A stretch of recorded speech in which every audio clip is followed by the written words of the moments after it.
Minsan may leader na may tapang at puso.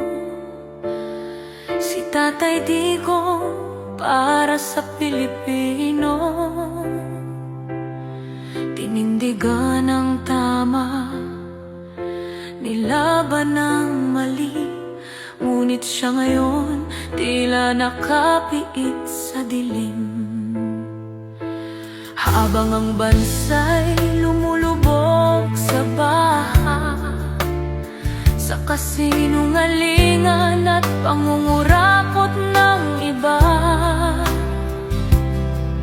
ang mga traidor malay at nakatawa. Ang tapat na puso ang siyang nagdurusa.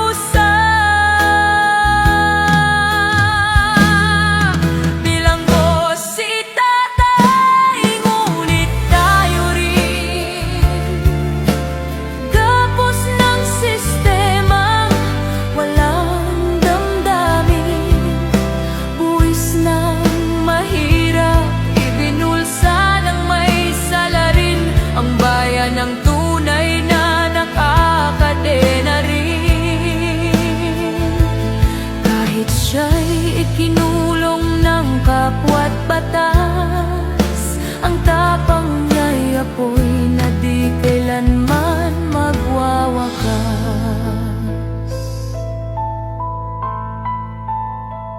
Ang mga pangakong ginintuan, pawang salita,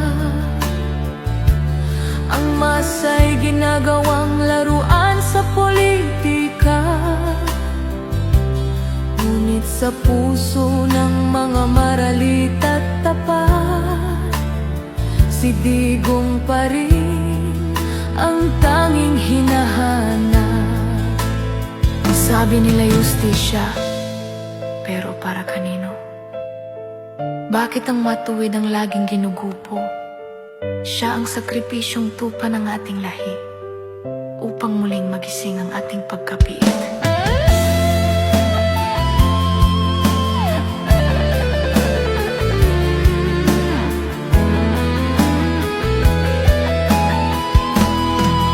Bilanggo si Tatay, ngunit tayo rin sa sariling bayan tila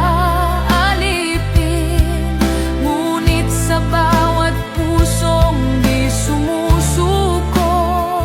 Naroon pa rin ang kanyang sigla't sigaw ng totoo.